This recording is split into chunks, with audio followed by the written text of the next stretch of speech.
मालेगावात vote जिहादसाठी 85 कोटींची funding करण्यात आली आहे असा मोठा दावा भाजप नेते किरीट सोमय्या यांनी केलाय। मालेगाव वोट जिहाद प्रकरणामध्ये 2 जणांना अटक करण्यात आल्याची माहिती सुद्धा सोमय्या यांनी दिली आहे।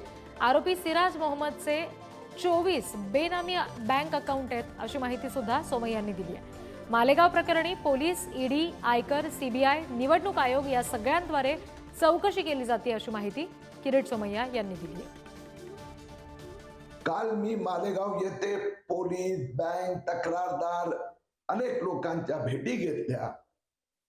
या घोटाळ्यात आता नाशिक मर्चंट सोबत बँक ऑफ महाराष्ट्रात पण सिराज मोहम्मदनी 24 बेनामी अकाउंट उघडले।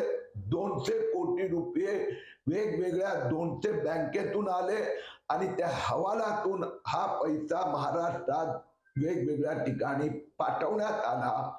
पुढच्या काही दिवसात अन्य आरोपींची अटक होणार आणि पैसा पाठवणार कोण याची ही चौकशी जोरात सुरू आहे।